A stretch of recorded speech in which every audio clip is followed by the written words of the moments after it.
What's up everybody and welcome back to the channel. It is another Infinite Magicraid video and we are going to be showcasing a build for Jack and Roll today. So yeah, there's plenty to talk about. A lot of people have been waiting a while for it. I do apologise, but it's here now, so hopefully you take from it what you needed to hear. Any improvements you think I can have on my Jack and Roll, please do comment below and let me know what kind of improvements you think can be made for him. Don't forget, using Aptoid and using code carzak, you can support me and my channel and save yourself on every single purchase a lot of money. 5% from my code, 10% initially from Aptoid, which builds up to 20% over time, depending on what you spend. Of course, it will build up faster. Certain days we have 5%, certain days we have 10% extra. The maximum you can actually save using Aptoid is 30% on every single purchase. If you have any questions about Aptoid itself, link in the description below. Click it, it will show you how to use it, it will show you how to install it, and it will show you the savings as well. Okay, so let's talk about Jack and Roll. Yes, you're probably thinking he has 923,000 health. It is a lot, yes, I know. But he's actually very easy to build up with health thanks to his Echo as well. Let's talk about his skills first though. Majestic Concerto marks the ally with the highest attack during a cast of Majestic Concerto. This time increases Jack and Roll's mastery by 120% of the marked ally's initial mastery. Afterward, he deals damage by 12% of Jack and Roll's max health. Extra damage by 12% of Jack and Roll's max health to a single enemy. The extra damage is considered detonation damage. It does increase with upgrades. It does increase. It's a very nice basic, actually. It is. When you start getting some more exclusives, you really do see the potential of it. Magnificent Fingers. Okay, take that for what you will. Take it for what you will. Selects one ally and increases their turn meter by 100%. Yes, it's like another Focus or a Poseidon, right? It doesn't reset any skills though, but it is huge and it can be cast very frequently. Also grants Spotlight on the ally for 5 turns. Only one selected target on each side can have Spotlight unless they have exclusives. Based on the Overture Change Finale phase, which the ally Jack and Roll's Rhapsody is in, increases direct damage Doubt and damage over time Doubt by the one with Spotlight by 12 up to 18%, and additionally grants the ally Jack and Roll 1 layer of Beat at the end of each turn. Increases damage of Spotlight with the upgrades by up to 3%. In Overture Change Finale phase, they all represent each one. Overture 2%, Change 2.5, Finale 3%. So it's big increases. And like I said, this cooldown is insane. Infinite Rhapsody is passive skill. It is a little bit long, but we read it. Jack and Roll is immune to stun and freeze, meaning, yes, Nasil cannot freeze him. And his turn meter cannot be additionally increased or reduced. At the end of any turns, Jack and Roll gains 1 layer of Beat. If anyone dies, Jack and Roll gains 20 layers of Beat.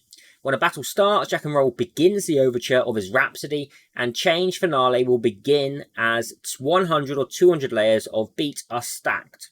Rhapsody and Beat will not be removed when the owner dies or at the wave transition, which is really nice as we're going through waves to build up. Overture increases all allies' direct damage, Doubt, and dot damage Doubt by 12%. Change increases damage bonus to 15%, but also grants all layers 1 layer of Soothing Interlude when allies and enemies have taken action for 20 turns in total each time or upon entering Change phase. Interlude, I believe, makes you immune to a CC. Yeah, it blocks the control effect. Finale increases damage bonus to 18%, reduces enemies' healed effect and shielded effect by 40%. Meanwhile, at the end of the enemy's turn, additionally reduces the duration of all their buffs by 1 turn as well, which is really nice. It does increase again as you go through it. Now, his final skill, Halloween Treble, increases all allies' speed by 40% for 2 turns. Increases turn meter by 30% for the ally with Spotlight. Okay, so the one that you've increased their turn meter, you've given them Spotlight, they get a 30% turn meter boost, which is very nice. And 20% for all the other allies on your team. So that's his skills. Okay, let's have a look at his exclusives quickly. Reduces layers of Beat needed for entering Change Finale phase to 70 and 140, which is a really big reduction on that. Also, each time Jack and Roll enters a different Rhapsody phase, grants self 1 layer of Soul of Music. When any ally takes fatal damage, Jack and Roll consume Soul of Music to make the ally immune to death this time, and also restore their health to 100% of their max health, and grant the ally damage immunity for 1 turn. Up to 1 layer of Soul Music can be owned. Now at E1, like that's huge. Okay, protecting your ally, that is really, really, really nice. You know, everyone loves a death survive, not only death survive, revive, max health, and then death immunity, or damage immunity, sorry. So it's a really nice E1. But at E2, he starts to deal more damage, okay? When the ally with Spotlight launches basic attacks or casts active skills targeting a main enemy, Jack and Roll will cast Majestic Concerto to the same target for once immediately, during which the marked ally will be replaced by the ally mentioned above afterwards. Jack and Roll gains 1 layer of beat. So every time that ally takes a turn, he is going to launch his basic attack, and that is Detonation Damage Burn, and 12% of his max health as well. Level 3, though, things start getting a little bit funky. There's no limit on the number of allies with Spotlight anymore, so we can have multiple allies with Spotlight, meaning any time they attack or use a skill that attacks, he will be launching an attack. It's really nice in PvP, actually. It can be so clutch. Increases the damage bonus of Spotlight to 220% in the original. However, if more than 1 ally has Spotlight after Magnificent Fingers is cast each time, increases the cooldown of Magnificent Fingers by 2 turns for every 1 extra ally with Spotlight. But remember, Spotlight does last for 5 turns as well. So don't go thinking it's like a nerf. It's not. It's actually a buff. But it does mean that we can't just focus 1 ally with Spotlight all the time to increase their turn meter. So that may mess up a certain kind of concept you've got going on, depending how you're using it. If you're using it for Guild Boss or Wuthering Coast with Little Jack, Big Jack and Little Jack do go very, very, very well together, which you'll see in a moment. Echo, obviously Sincere Corporation, is his made for him.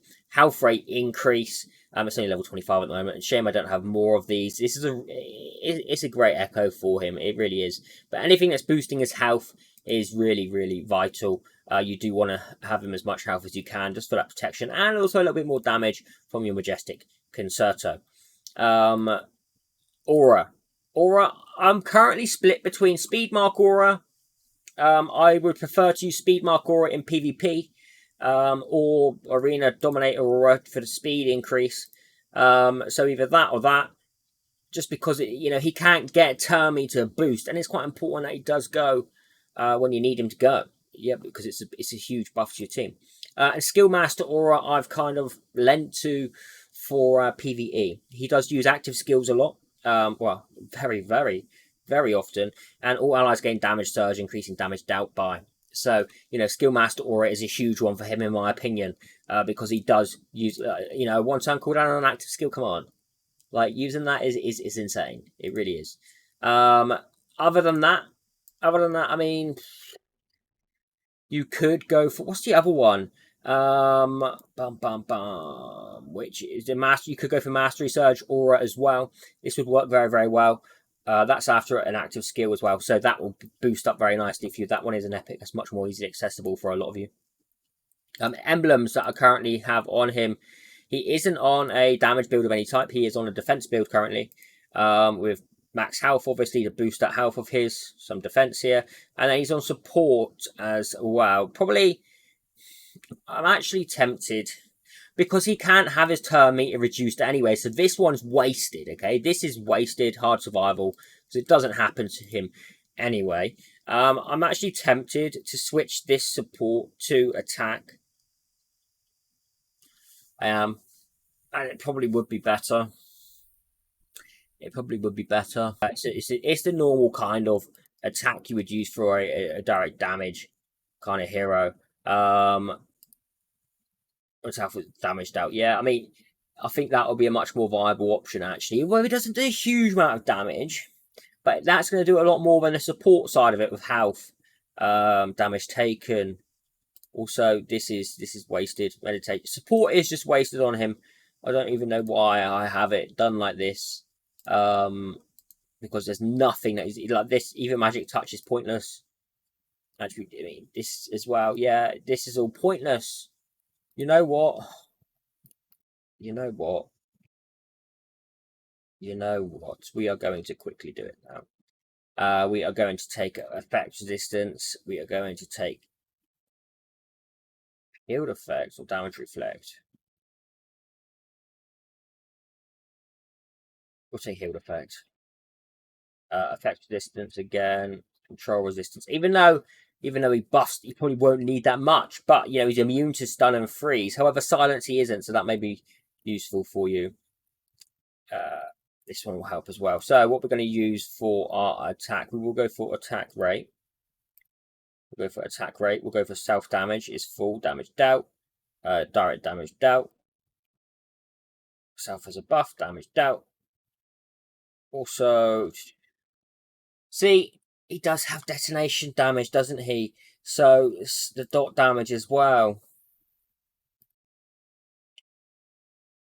Damage dealt, damage taken. He has a ton of health, so not very often, but bosses will. Bosses will.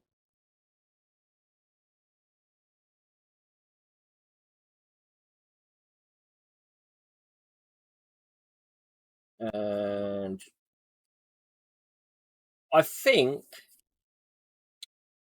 is he going to gain more from the dot damage? In fact, I need your guys' help on it. Is he going to gain more from the dot damage help? I could do a test. Probably will after.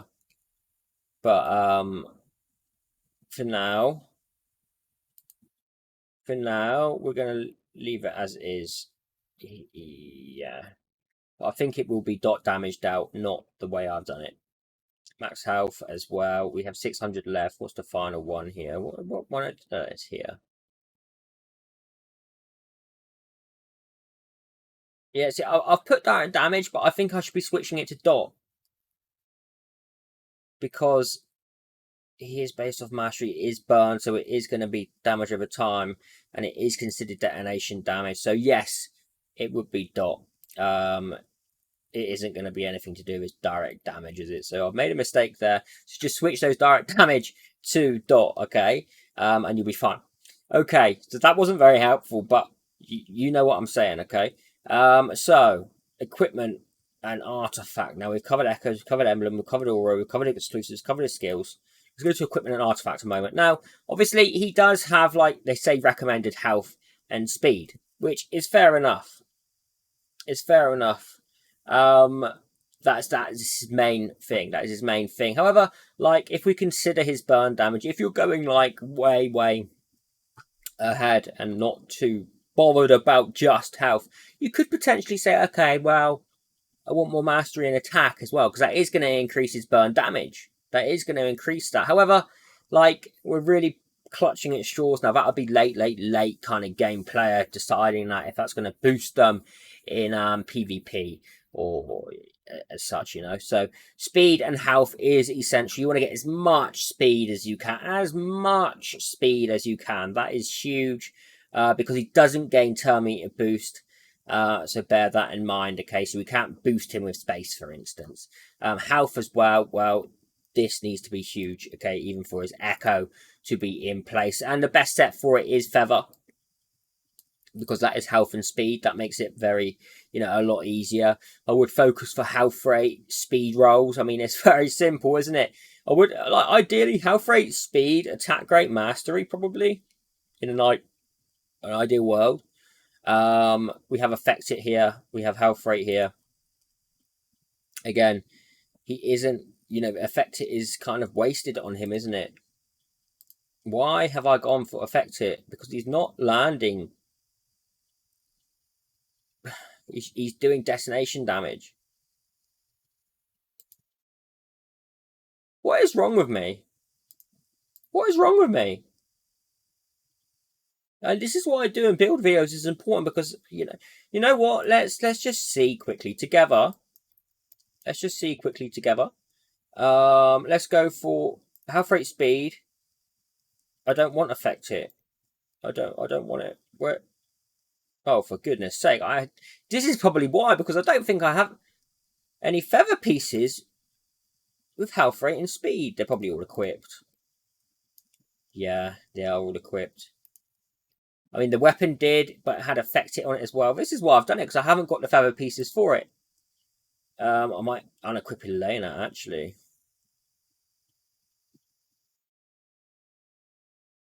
Okay, we are. Let's unequip Elena here. Sorry, Elena. Don't hate me.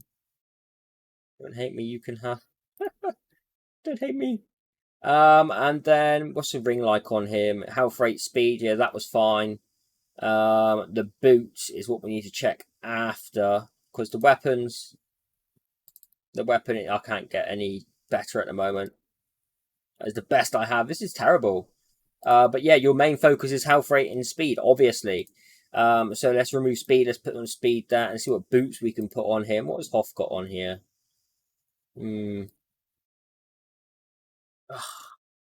Sorrow has really nice feather boots on. We have health rate and crit rate here currently. Yep, okay, they're staying as well. Health rate is there. On the artifacts, we want to go for mastery as your main attribute, and then speed as your second, as well as health rate as well. With that, that's going to be very important. On the second artifact, we're going to go health and speed, and then if you can get attack rate, mastery, then ideal. Also health rate as well. And on the final artifact, we're going to go for speed, obviously, with health rate, which is the main kind of push for us. Okay. You know, I said it was. This is fine. This is fine. What? Why? I just don't have the pieces for feather, and I was thinking I was an idiot, which I am an idiot, but I just didn't. Yeah, I thought I was more of an idiot than I was. Okay, and that's kind of saying something. But yes, health rate, speed. It's a very simple kind of concept to it, isn't it? It's not really. I've made it more confusing than it should be. Health rate and speed is the way. Um, Again, health rate, speed, attack, mastery would be the way to go. Those four attributes are the ones. You could argue in PvP you want a bit more effect resistance just in case Nintendo comes in and blasts him with silence. That can be the only thing you'd really need that effect resistance for. Definitely.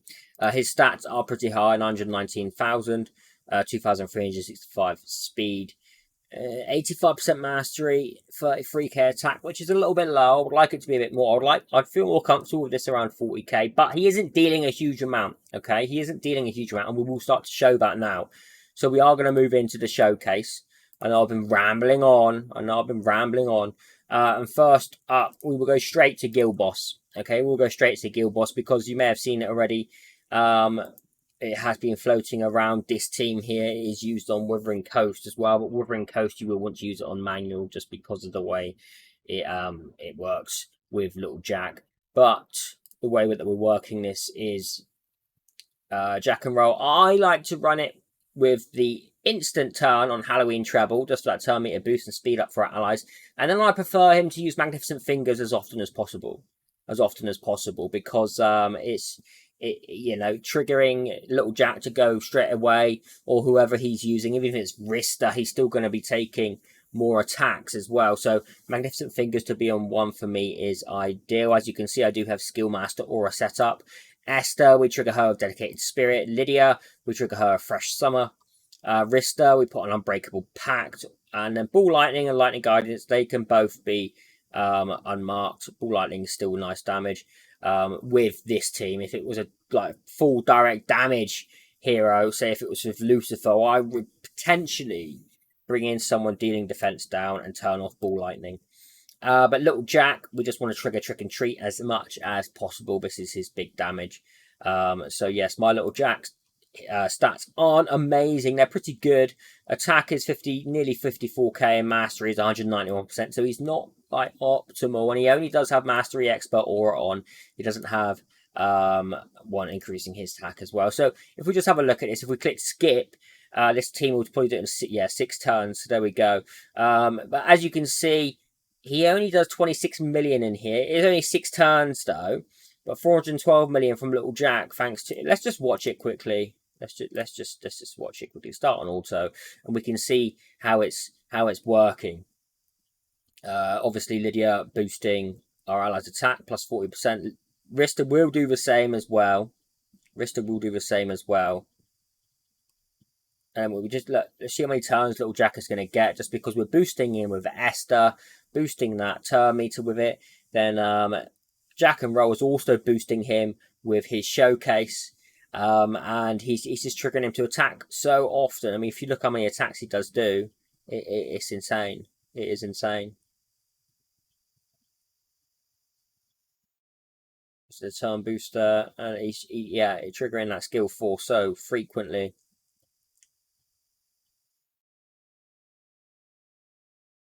Yeah, I don't think there's going to be a faster team than this for a little while until they bring in another power creep hero. But yeah, this really does show how much of a big hero Jack and Roll is because of how often he can trigger that turn meter increase as well as boosting damage stats as well. Like it's and if you had an even stronger little Jack, it would be done even faster. It would be done even faster. Wuthering Coast is the same kind of team as well. It is the same team. It's the same setup on it. I haven't attacked yet, but if we look at the rankings, you will be able to see that. Like even I bet Klee's using it as well, right? There you go. So Klee's doing 6.6 million with that team. Bailey's doing 4.1 million with that team. Apo is doing 5.7 million. Apo, what boy? 5.7 million Apo. Judgment is doing 3.7 million with that team. Stepan is doing 4 million. Lord Eric, what's up, Eric? 4 million. Cyronics, are you using it as well? Yeah, everyone's using it. Oh no, wait. Cyronics has got Santa in here. Does he have a bunny? Oh, maybe he doesn't have Esther. Still doing 4.1 million though. Still doing 4. But Actar's using it. You know, he's got a Grady's in here. Okay. Okay, 3.5. Royal Goomy, sorry, 3.8. So everyone's using it, everyone who has access to these heroes. But again, you would really want to manual this just because of the way that you're going to be boosting turns, etc. And when Little Jack's Paramount. If I was to click skip on auto on this, it won't be as much. And it does vary quite a bit. If we look here, 2.1. Little Jack did 1.8 million. We click test again, 2.1. Obviously, Jack and Roll doing 150 million, which is actually pretty decent. It's actually pretty decent. That one was 2.5. Click it again.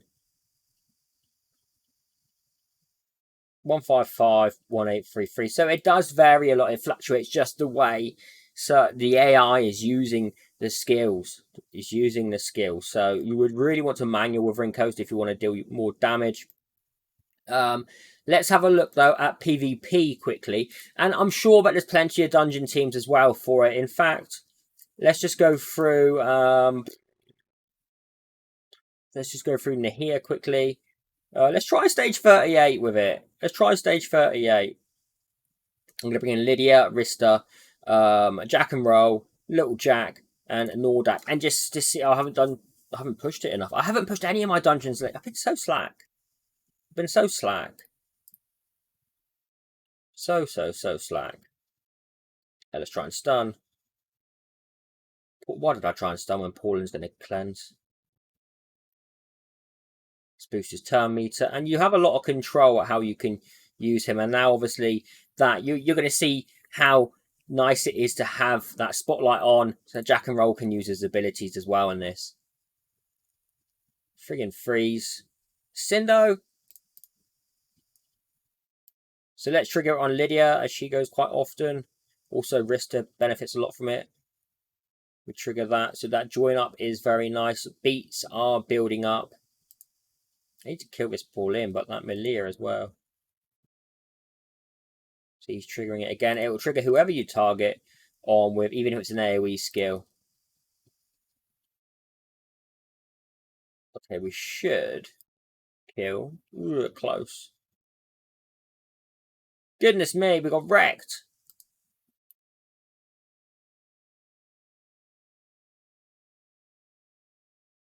Okay, so let's just go into Nahir stage 37 with this team.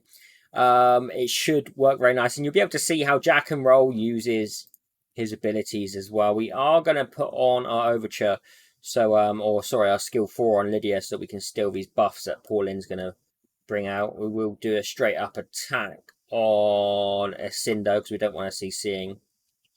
We'll try and nuke her down quickly. I don't think we're going to be able to. Trigger Little Jack to take another turn instantly. Oh, see that combination there, because he had Spotlight on him and Jack and Roll coming in with that extra hit on the target. Really, you know, it is so nice. It is so nice. And he does deal some nice damage with that.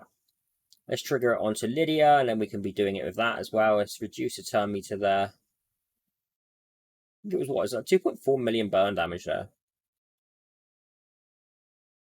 Slow down this Paulin again. Try and stun. Let's boost our turn meters. Oh, immunity. Amelia. Most of the pumpkins landed. Oh, friggin' hell. There we go. See the beat shoot up then as well. And that will carry over to the next turn too. So it really is nice. We're at 90 now. 113.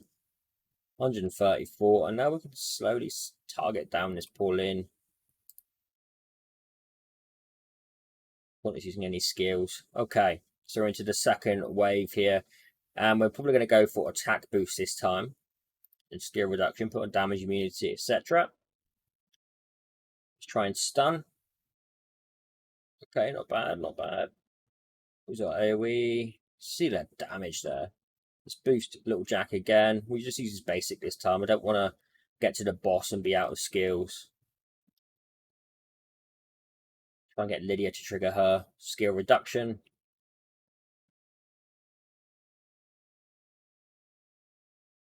There we go, she did done.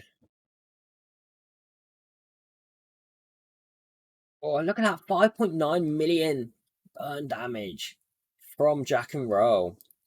Okay, we're going to go in with the skill reduction one to attack up.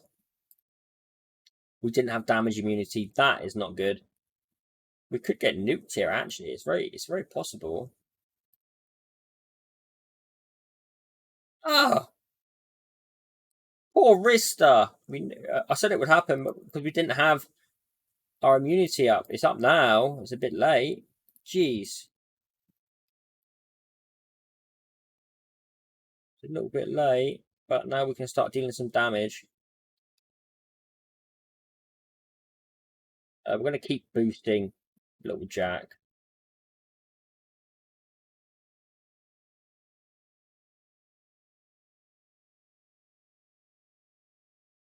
We could trigger it onto Lydia as well and Nordak just to get a lot of joint attacks from our Jack and Roll, but haven't gone to do that this time.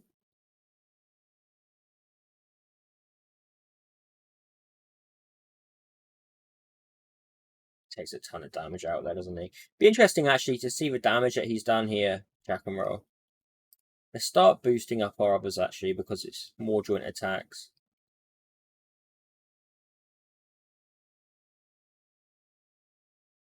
Poor Rista got nuked.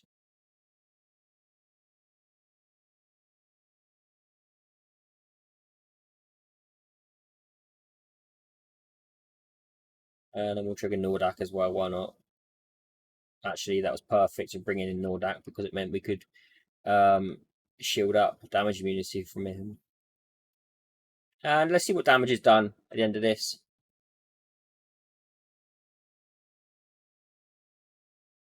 It's so nice having those joint attacks, isn't it? I mean, he did 89 million. Obviously, Little Jack did 401. But 89 million is actually a considerable amount, considering Lydia does good damage as well, 33 million. Which doesn't seem like a lot when you're paired up with a Little Jack there doing 401, but it's really all part of the strategy with it. Let's have a little look at Arena, and we'll go to Classic Arena quickly. And we can... Let's take out a tank team. So we're going to come in against Rudu Do and show you how this kind of team works with Jack and Roll in it. So we're going to skill 2 with Pop Up. We're going to possess our Nita to boost her turn meter, reduce the turn meter from Popper, increase her turn meter, trigger this, and then we have Jack and Roll. Oh, goodness me, that's not good. Trigger Jack and Roll to trigger Nita again for an instant turn, which I should kill, actually. Eek, eek, eek. Hengy free. You are annoying. Push up our shield. Remove some buffs. Oofed! I still think we're okay, actually. I still think we're okay. They are immune to damage right now, but this should be fine. Let's increase our speed, actually, because we have enough going on here. Let's kill this Nordak. We'll get stack layers built up on him.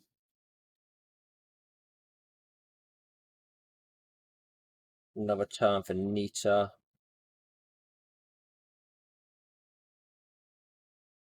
It has gone on a bit longer than we expected. And it's still not guaranteed to win. We may get beat here. Or are we okay? We're okay. We're fine. Okay. See, I mean, you can see how good he is. Like, triggering that all the time for like a turn straight away. It's just crazy. Let's do one more PvP. Vidar, I think that team will beat me because his Popper's going to be too fast for my Popper. Let's have a look. Because I have a feeling his Popper's going to be too fast. Yes. Which it is. And then we're just going to get nuked by Malkio. Or are we? Hang on, let's reduce the turn meter. Jack and Roll seems to be faster. Hang on, I thought I possessed Nita. Did I miss it?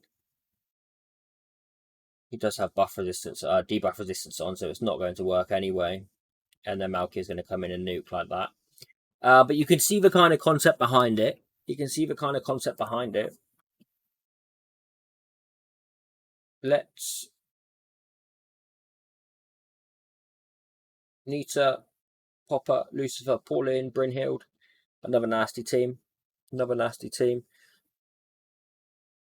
Oh, Popper's faster, we're fine, which we are.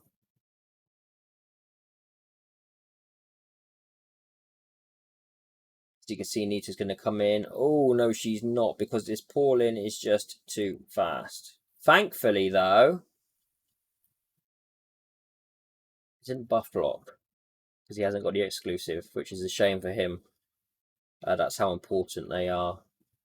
Now, for instance, say we're coming up Nita against Nita, which is a dreadful situation, okay? A dreadful situation. You all know it is. However, because we have now Jack and Roll, and we have Spotlight with it, it's amazing. It's amazing, because even if we do this to Popper, and we hit, Jack and Roll's going to go ping. He was immune to that one.